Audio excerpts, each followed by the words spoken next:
안녕하세요. 세무법인 텍스케어 김수철 대표 세무사입니다. 최근에 현금 증여에 대한 문의가 굉장히 많이 있습니다. 특히 조부모나 외조부, 외조모, 그 다음에 부모 이렇게 이제 각각 증여를 할 때 과연 그 성년 자녀 기준 5천만 원이 어떻게 적용되는지에 대한 문의가 굉장히 많아요. 특히 할머니, 할아버지들이 문의가 많습니다.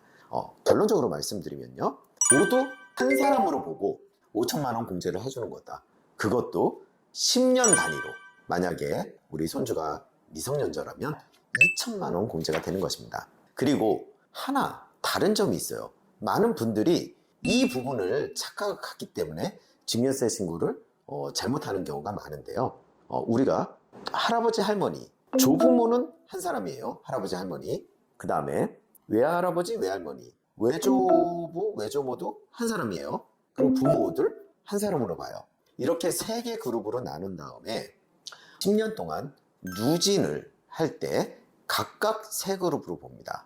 우리가 증여세 신고는요 10년 동안 합칩니다. 아버지가 1년 전에 1억 5천을 해줬고 어머니가 요번에 1억을 해준다면 5천만 원 공제는 당연히 아버지 엄마 합쳐서 하니까 쓴 거예요.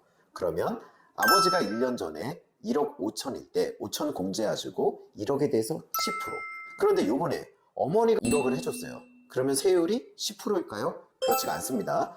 1년 전에 했던 1억 5천과 이번에 했던 1억을 합쳐서 2억 5천이고요. 5천만 원 공제한 2억에 대해서 20% 세율을 적용하고요. 예전에 세금 냈던 1천만 원 어떻게 한다? 빼주는 방식입니다.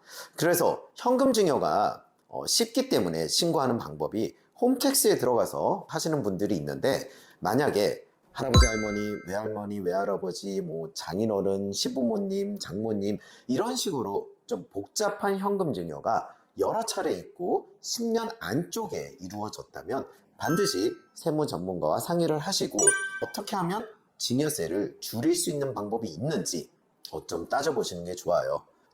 다시 한번 강조를 드리면요.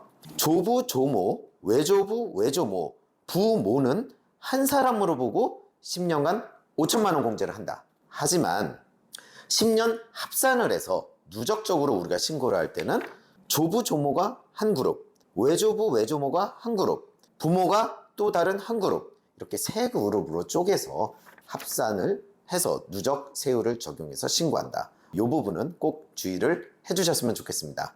네, 그러면 좋아요, 구독 많이 부탁드립니다.